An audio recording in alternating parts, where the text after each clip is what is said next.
j'étais vraiment dans ma tendre enfance, dans ma jeunesse, jusque dans ma adolescence, passionné par l'Amérique, par le mythe américain, c'est-à-dire le western, les Indiens, à tel point que je me souviens, bon, vers les 7, 8 ans, 9 ans, avoir écrit à Armstrong, et même au président Reagan, qui m'ont répondu, m'ont envoyé des photos signées, j'étais très heureux. Et puis, je regardais la dernière séance d'Eddie Mitchell, quand je pouvais, quand mes parents me l'autorisaient, le mardi soir. Et puis j'étais aussi passionné, j'ai toujours été passionné par l'histoire. Et je pense qu'au moment de l'adolescence, vers 15-16 ans, j'ai compris, j'ai appris que les Américains avaient pu tuer l'un de leurs présidents, un président emblématique. Et je crois que bon, voilà, c'est déjà un grand temps de cette histoire du lien que je peux avoir, plutôt d'abord avec la figure de Kennedy, parce que la conquête spatiale, parce que Armstrong, parce que tout ça. Et puis, voilà, la figure d'Oswald est arrivée plus tard. Quand j'avais autour de 20-25 ans, j'ai un beau-père de l'époque, dont je n'étais pas marié, mais beau-père quand même, qui était un passionné à la fois de musique rock américaine, plutôt années 70, et puis un collectionneur d'armes à feu. Alors un soir, on discutait, lui de musique, moi d'histoire de l'Amérique, et j'en viens à parler de cette affaire Kennedy. Il file dans son armurerie et me ramène cet objet, qui est donc une balle de fusil Carcano, le fusil qu'a utilisé Oswald pour tirer. Et cette balle, je l'ai depuis maintenant 25 ans, et elle est sur ma bibliothèque depuis 25 ans.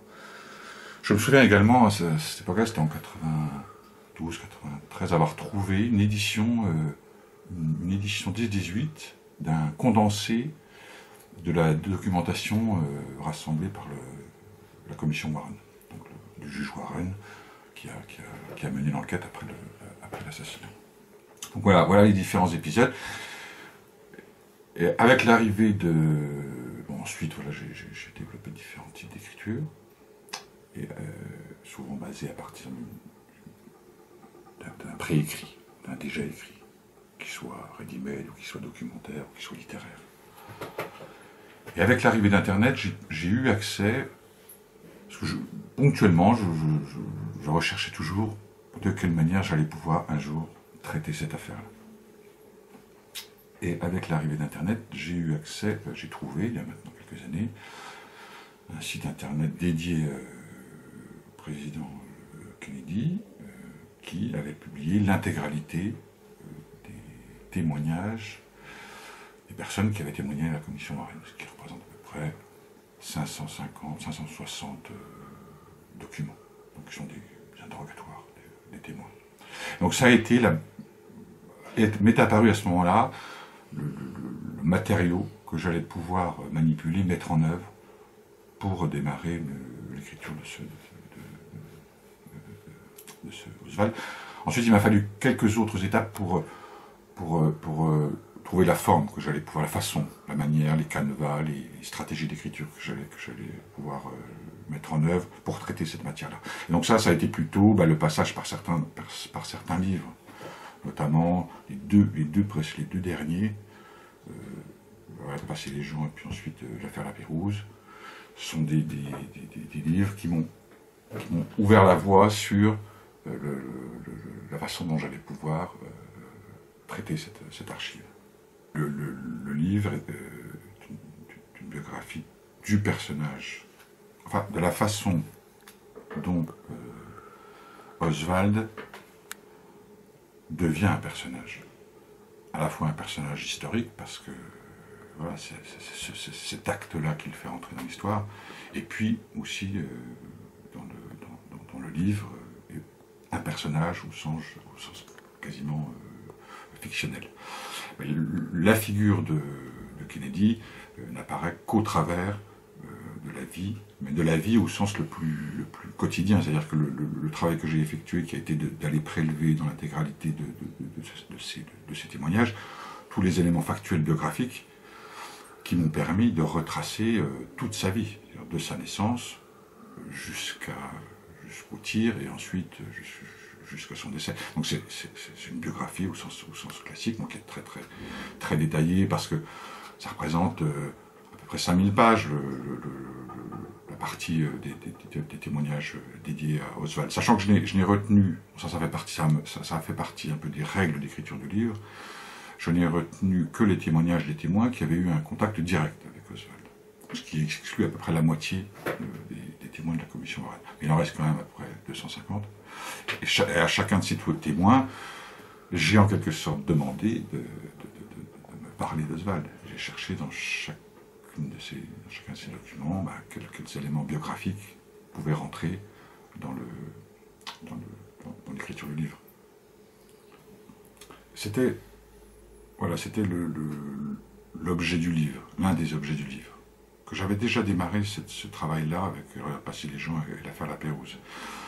Mais ce que je voulais voir, et c'est pour ça que j'ai en fait écrit la fin du livre avant le début, parce que je savais que une biographie, un récit biographique classique allait fonctionner nécessairement, j'aurais suffisamment.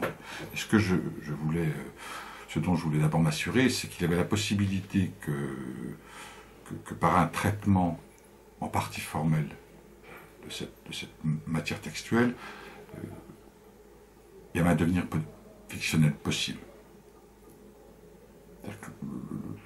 L'accumulation des données biographiques, leur organisation et leur mise en forme, parce que le livre, quand même, il y a une mise en forme du livre qui se déploie, qui va vers une certaine forme d'oralité, allait engendrer cet effet fictionnel. Donc, dans la biographie, tout ce qui est dans le livre est exact. J'ai juste, à certains moments, réarrangé quelques éléments pour qu'ils fonctionnent avec le rythme du livre. Mais la plupart des mots que je mets dans la bouche d'Oswald sont extraits de ces documents. Ils sont simplement traduits et organisés. Tout est exact. Mais après, l'accumulation, c'est pas seulement pour cette fois-ci, c'est pas seulement l'effet d'accumulation qui crée la figure fictionnelle, qui crée le personnage, c'est aussi des choix formels que j'ai mis en œuvre dans le livre. Mais tout est vrai, en quelque sorte. Je n'ai rien rajouté. Et je n'ai rien non plus soustrait. Mais m'étant fixé la règle de n'utiliser que les témoins qui avaient rencontré Oswald, dès l'instant où quelqu'un l'avait rencontré, nécessairement, un élément qu'il avait pu donner dans son témoignage devait rentrer dans le livre. Donc je n'ai rien rajouté, mais je n'ai rien soustrait non plus. Après, il s'est agi de savoir, par exemple pour tel témoin, est-ce que j'allais le retranscrire en troisième personne, ou est-ce que je le faisais parler en parole directe. Et là, ça a souvent dépendu aussi de ce que disait le témoin, parce que, par exemple, si un témoin disait avoir rencontré Oswald dans quelles circonstances, et qu'à un moment donné, il disait, ben voilà, Oswald m'a dit ça, ouvrez les guillemets, il le cite, dans ce cas-là, j'allais plutôt utiliser ce témoin dans ce registre-là. Ça fait partie de cette recherche autour de la forme elle-même, la forme romanesque, de démarrer par donc une écriture en troisième personne où toute la vie d'Oswald, son enfance, son engagement dans l'armée, son départ pour l'URSS et son retour. Donc une première forme du livre qui est effectivement sur un récit de sa vie, et puis au fil des pages, j'ai fait ressurgir à différents rythmes, sous différentes manières, la nature même du document que j'avais utilisé. Parce que le document que j'utilise, ce sont 10 minutes d'interrogatoire, donc c'est des questions-réponses. Donc le livre va vers une parole qui apparaît de différentes manières, qui peut être soit la parole directe, soit le jeu d'un témoin. Et cette parole produit un effet d'accélération dans le livre. Parce que le livre est de plus en plus construit à partir de dialogues, pour ensuite aller jusqu'à une forme qui me semblait la plus juste au regard de la matière utilisée, et puis aussi de cette question la dramaturgie de cette histoire elle-même, qui est la forme théâtrale. C'est-à-dire que la fin du livre va véritablement vers une pièce de théâtre. C'est d'ailleurs de cette manière-là qu'on l'a mis en page. Les codes du théâtre apparaissent à un certain moment du livre. Bon, il y a une raison pour laquelle ça apparaît à ce moment-là. Mais c'est vraiment les codes de mise en page du théâtre de la maison, hein, Béouel. Et puis aussi, moi, j'ai introduit à ce moment-là des didascalies. Donc il y a différentes étapes qui vont jusqu'à ce drame, enfin cette tragédie. Oui, j'ai développé de la sympathie pour mon personnage parce que j'ai vraiment appris à le connaître. Et notamment toute son enfance et son adolescence. C'est-à-dire qu'il y a là où il arrive, ce geste qu'il commet, bon, pas, sans se poser la question de savoir s'il est seul ou il n'est pas seul, indépendamment de ces questions-là, il y a véritablement une trajectoire. C'est-à-dire, c'est une personne qui se construit tout au long de sa vie, une identité qui est assez forte, qui est d'une grande intelligence, qui est d'une grande sensibilité. Et j'ai développé de la sympathie à l'égard d'Oswald, même si j'en ai aussi une assez forte pour Kennedy, pour Jackie, pour les autres personnages de cette histoire-là. Et puis sa façon de... On sent très vite dans la partie interrogatoire, c'est-à-dire à partir du moment où il est arrêté et où il va commencer à répondre aux questions des enquêteurs, enfin principalement d'un seul d'ailleurs, qui est le capitaine de police Fritz. Voilà, c'est assez troublant. On le voit perdre pied en quelque sorte. On le voit mentir, on le voit. Donc on a vraiment affaire à un homme avec toutes ses faiblesses, avec toutes ses certitudes quelquefois aussi qui sont assez affirmées, hein, notamment c'est quelqu'un qui a une assez grande connaissance de la pensée marxiste. Donc son engagement à cet endroit-là, il est fondé.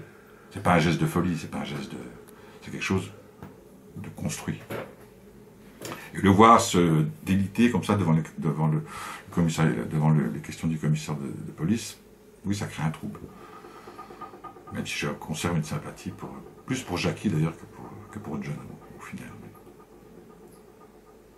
L'attentat a lieu le jeudi. Il a arrêté 2 heures après l'attentat. Il est immédiatement arrêté parce qu'il a tiré sur un policier parce que très rapidement après